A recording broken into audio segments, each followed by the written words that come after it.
Hello friends, आज हम आपको सीटेट स्पेशल कुछ कॉन्सेप्ट क्लियर कराने वाले हैं। ये आपका मैथ्स से रिलेटेड है।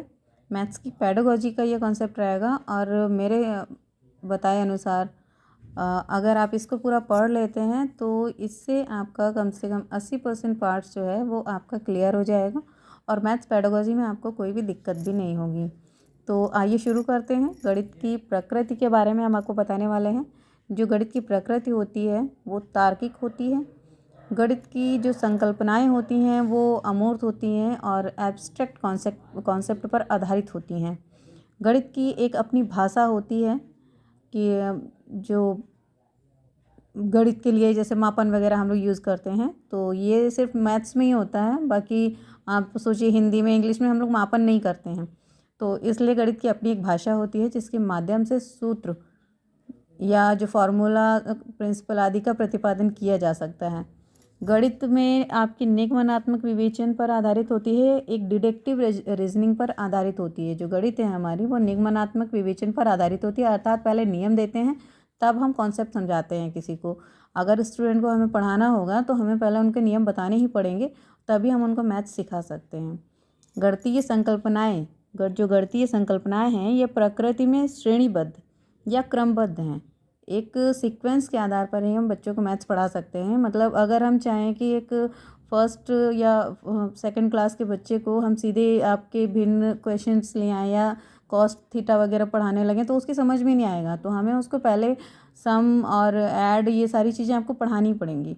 तो ये एक क्रमबद्ध या श्रेणीबद्ध व्यवस्था है, इन सीरीज़ व्यवस्था है। गणित जो है वो स्थान में, संख्या में, मापन, मात्रा, दिशा, गणना आदि का विज्ञान है।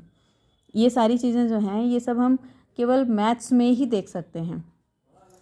गणित का जो ज्ञान है वो सटीक और व्यवस्थित होता है। मतलब इसमें एक वर्ड की कोई व्यवस्था नहीं होती है। अगर आपने बताया कि 2+2 4 होता है तो वो 4 ही होगा। आप 2+2 को मान के नहीं चल सकते हैं कि 4 हो सकता है, बल्कि आपको बताना होता है कि नहीं 2+2 4 है। और उसको अगर 10 लोगों से भी पूछेंगे तो वो आपको बताएंगे कि हाँ 2+2 4 ही होता है। इसलिए ये सटीक और व्यवस्थित होती है।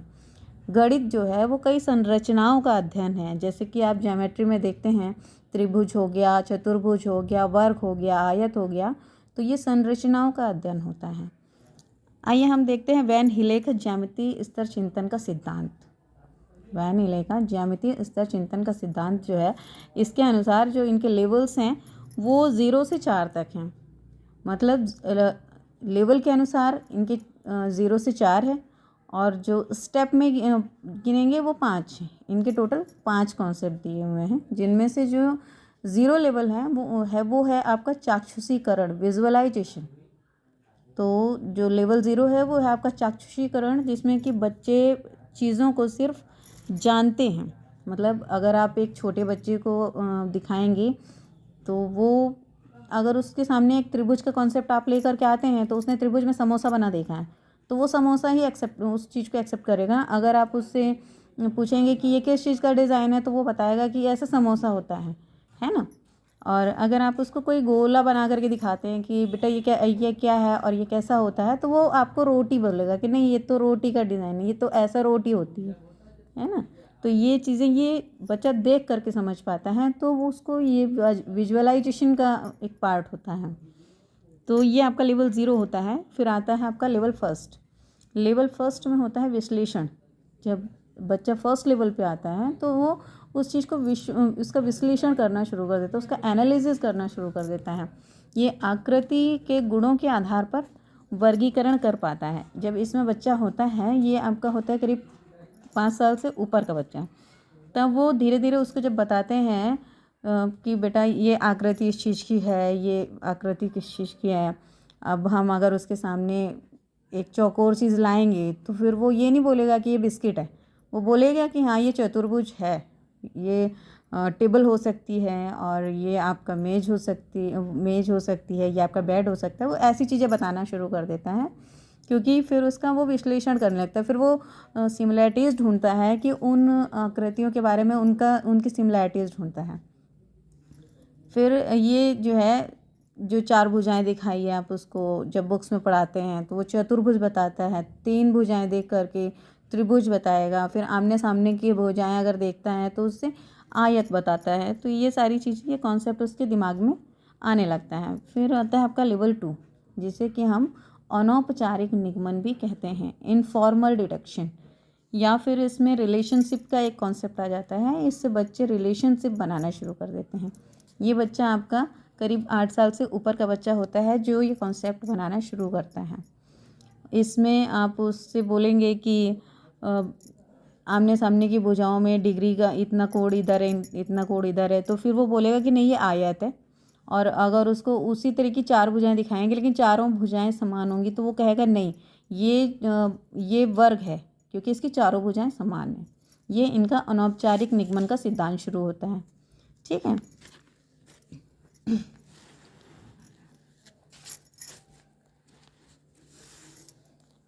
अब इसके बाद आता है आपका वैन हिले का लेवल 3।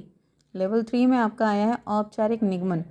इसमें बच्चा आकृति के फॉर्मूले का नियम खोजने लगता है। फिर ये मतलब इसमें वर्ग का क्या कौन सूत्र लगता है और आयत में कौन सा सूत्र लगता है, वो ये सारी चीज़ें खोजने लगता है। तो ये औपचारिक निगमन में आ जाता है। ये लेवल 3 के अनुसार है। वैन हिले का लेवल 4 जो है वो आपका दृढ़ता का नियम है। इसमें बच्चा अपने ज्यामितीय चिंतन के अनुसार खुद से चीज़ें बनाने लगता है। इसमें बच्चे को अगर आप बताइए कि नहीं आप ऐसे नहीं, तो वो जैसे प्रमेय वगैरह सॉल्व करना, तो वो सारी चीज़ें बच्चा खुद से करने लगता है। और फिर आता है आपका एक्सियोम। एक्सियोम मतलब अभिग्रहित। ये एक ऐसे स्टेटमेंट है जिसे बिना किसी प्रूफ के सच माना जा सकता है। जैसे मैंने अभी आपको बताया था कि अगर हमने बताया कि 5 + 5 = 10, तो वो आप किसी से पूछिए तो वो आपको यही बताएगा कि हाँ 5 + 5 = 10 होता है और ये 2 + 2 = 4 होता है। तो ये आपका एक्सियोम का नियम आता है, अभिग्रहित का नियम। इसमें आप कोई इफ़ बट की संरचना नहीं कर सकते हैं, ना ही कोई भी कन्फ्यूज़न क्रिएट होता है। उसके बाद आपका आता है कंजक्चर, जिसे आप अनुमान कहते हैं। तो अनुमान में जो स्टेटमेंट है उसे सच मानने के लिए प्रूफ की ज़रूरत होती है।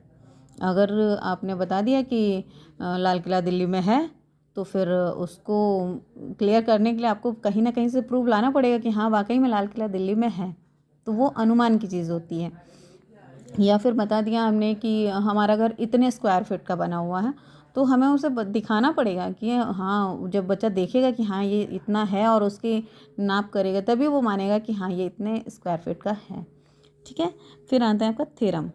थ्योरम मतलब प्रमेय। जब कंजक्चर को प्रूव कर दिया जाता है तो वह थ्योरम कहलाती है। जब किसी कंजक्चर को प्रूव कर दिया जाता है तो वो थ्योरम कहलाती है। ठीक है। इसके बाद ये आता है आपका भिन्न वाला कॉन्सेप्ट। तो ये तो आप लोग जानते हैं कि जब भिन्न वाला कॉन्सेप्ट होता है तो वो बटे में चलता है। तो ऐसे क्वेश्चंस के लिए आपका पामेला लीबैक थ्योरी चलती है, जो कि काफ़ी फेमस है आपके सीटेट में। पामेला लीबैक थ्योरी, इसमें लैंग्वेज और मैथ्स को प्रभावशाली बनाने के लिए ELPS थ्योरी दी गई है।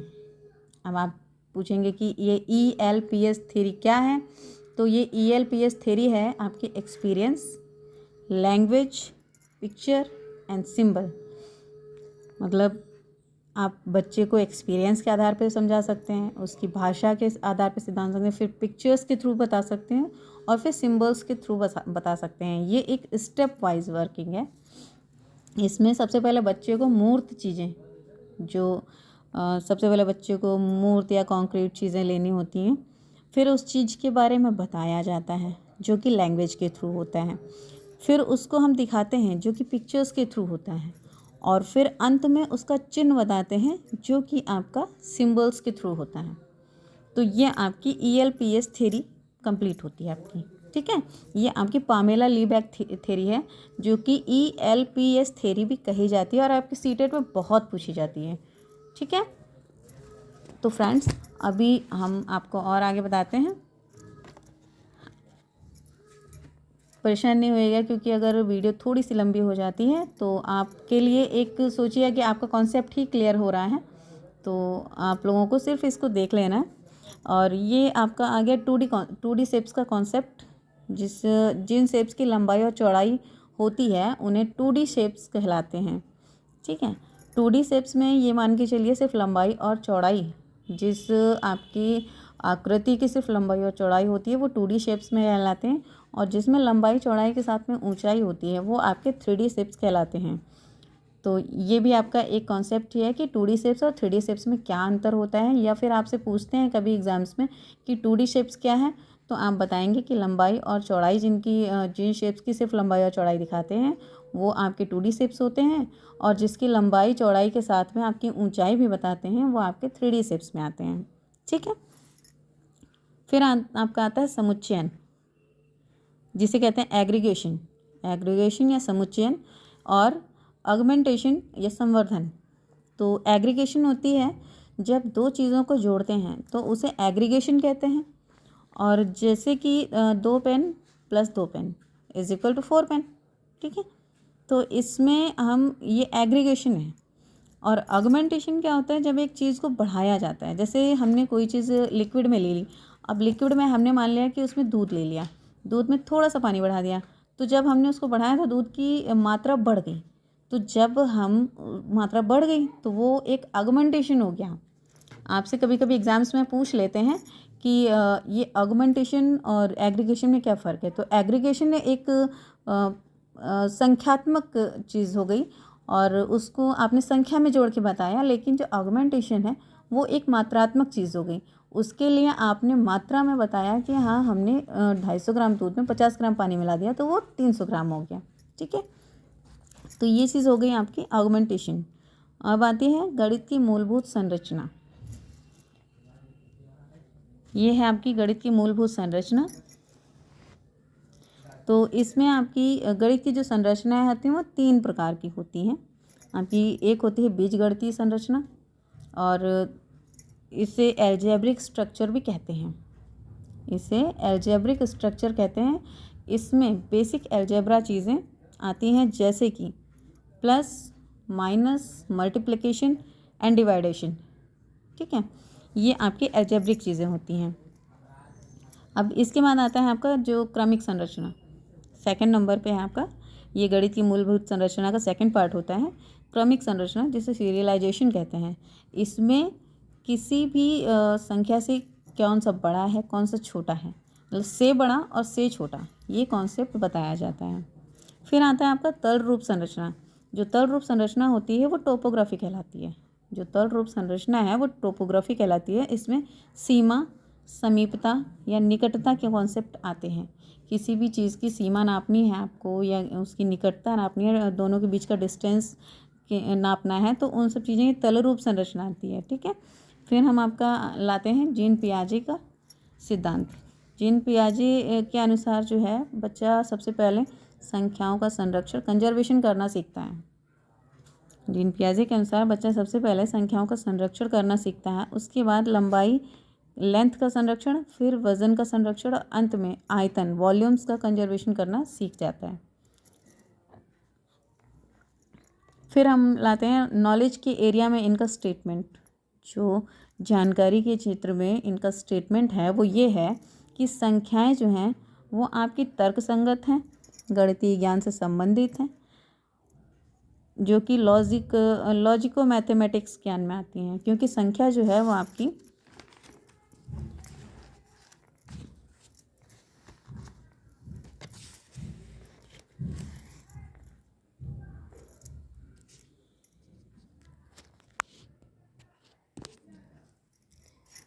संख्या वे संबंध है जिनकी रचना बच्चा मन से करता है। और इन्होंने कहा था कि संख्या सब बच्चे द्वारा वस्तुओं के बीच बनाए गए 2 प्रकार के संबंधों का संश्लेषण है। मतलब कि जीन पियाजे ने कहा था कि संख्या बच्चे द्वारा वस्तुओं के बीच बनाए गए 2 प्रकार के संबंधों का संश्लेषण है। ठीक है, इसके बाद आपका आता है जोल्टन डेन्स का सिद्धांत। ये भी वेरी इम्पॉर्टेंट है, ये आपके सीटेट में ज़रूर पूछा जाता है। जोल्टन डेन्स का सिद्धांत ये मैथ्स में खेल, कहानी और जोड़ तोड़ के माध्यम से सीखने पर जोर देते हैं। जो जोल्टन सर हैं वो बच्चों को मैथ्स में खेल, कहानी और जोड़ तोड़ के माध्यम से सीखने पर जोर देते हैं। ये मानते हैं कि बच्चे कम उम्र में अधिक जटिल गणित सीख सकते हैं अगर उनको सही समय पर सही गाइडेंस दिया जाए तो। ठीक है, इन्होंने सीखने के 4 प्रमुख सिद्धांत बताए हैं। जो कि है आपका गतिक नियम। दूसरा है बोधात्मक परिवर्तनशीलता, इसे आप परसेप्चुअल वेरिएबिलिटी प्रिंसिपल भी कहते हैं। फिर है आपका गणित की परिवर्तनशीलता। फिर है आपका रचनात्मक नियम, ये आपके जोल्टन डीन सर के नियम हैं और ये आपके सीटेट में पूछे जाते हैं। अब आपको बताते हैं, इन्होंने एनसीएफ 2005 के अकॉर्डिंग्स गणित शिक्षण का क्या क्या सिद्धांत है, ये हम आपको बता रहे हैं। गणित शिक्षण का संकीर्ण उद्देश्य जो है वो संख्याओं के संबंधित कौशलों को विकसित करना और हायर समस्या समाधान का कौशल विकसित करना है। ये आपका एनसीएफ 2005 के अकॉर्डिंग है। प्राइमरी स्कूल में चौपड़, अनुमान लगाना, सममिति या सिमेट्री एक्सेट्रा आदि गणित पाठ्यक्रम का भाग है। ये आपका प्राइमरी स्कूल्स के लिए। प्राइमरी क्लास में गणित के शिक्षण के लिए एकीकृत इंटीग्रेटेड उपागम के प्रयोग में लाना चाहिए। गणित सभी के लिए है। गणित शिक्षण को लिंग, जाति और कौशल के आधार पर भेदभाव से मुक्त होना चाहिए, यह हमारा एनसीएफ 2005 कहता है। दिक्स्थान संबंधी समझ जो है, ये स्पाशियल अंडरस्टैंडिंग को बढ़ाना, ये भी आपका एनसीएफ 2005 के अकॉर्डिंग है।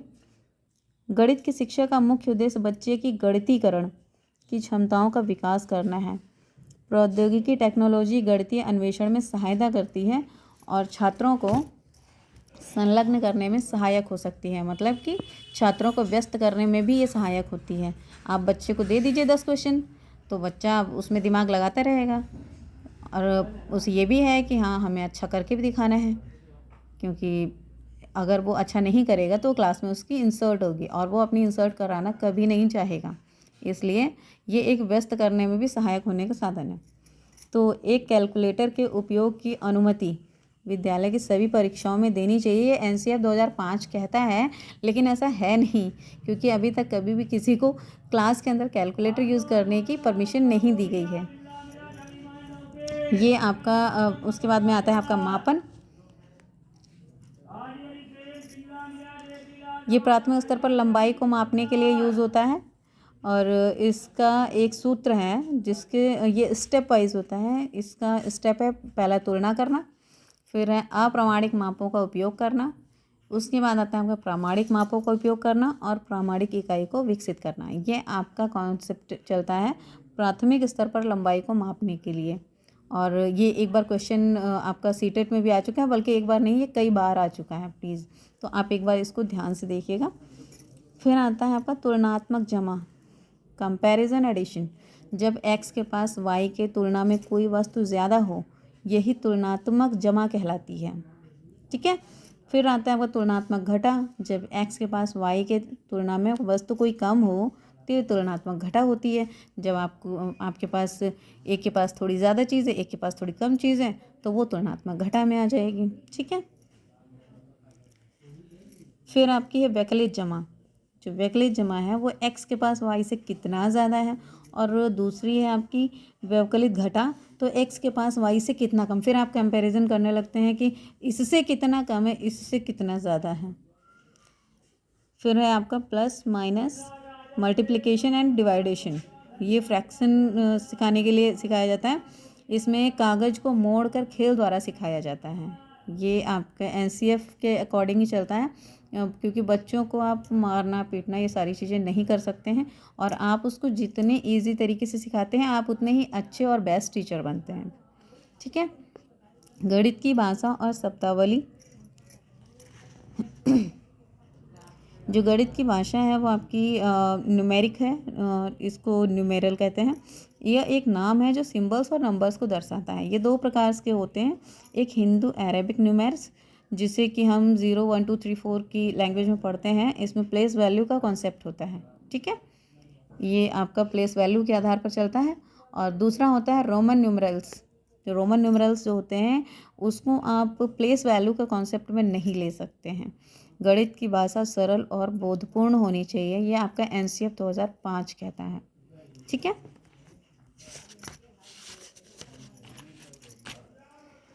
फिर आपका आता है कि गणित की भाषा जो है बच्चों के मानसिक स्तर के अनुरूप होनी चाहिए। जो गणित की भाषा है वो बच्चों की मानसिक स्तर के अनुरूप होनी चाहिए और उनके दैनिक जीवन से संबंधित भी होनी चाहिए। बच्चे को आप जितना इजीली जो चीज़ें पढ़ा सकते हैं, जो उसके दिमाग में आसानी से आप फिट कर सकते हो, वो चीज़ें आपके कॉन्सेप्ट में होनी चाहिए। ठीक है। अब ये है आपका कि दो पूर्ण संख्याओं का योग एक पूर्णांक पूर्ण संख्या है। पूर्ण संख्याओं का यह गुणधर्म संवरक गुणधर्म या क्लोजर प्रॉपर्टी कहलाता है।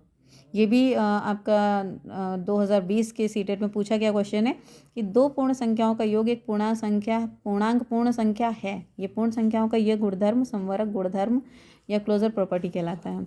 जब दो या दो से अधिक संख्याओं का क्रम बदलने पर भी योग समान आए तो क्रम विनिमय गुणधर्म ये कॉम्यूटेटिव प्रॉपर्टी कहलाती है। ठीक। जब तीन या तीन से अधिक संख्याओं का क्रम स्थान बदलने के बाद भी योग समान आए तो साहचर्य गुणधर्म कहलाती है। और सिमुलेशन सॉफ्टवेयर का उपयोग करते हुए निम्नलिखित में से क्या सबसे अच्छी तरह सिखाया जा सकता है? तो ये दर्शाना कि किसी श्रृंखला में तीसरी आकृति को बदलने से किस प्रकार 10वीं आकृति भी बदल जाती है, ये आपका सिमुलेशन सॉफ्टवेयर का उपयोग करने पर बताया जाता है। तो ये आपका मैथ्स की पेडागॉजी थी। तो मेरे हिसाब से आप लोगों को समझ में आया होगा।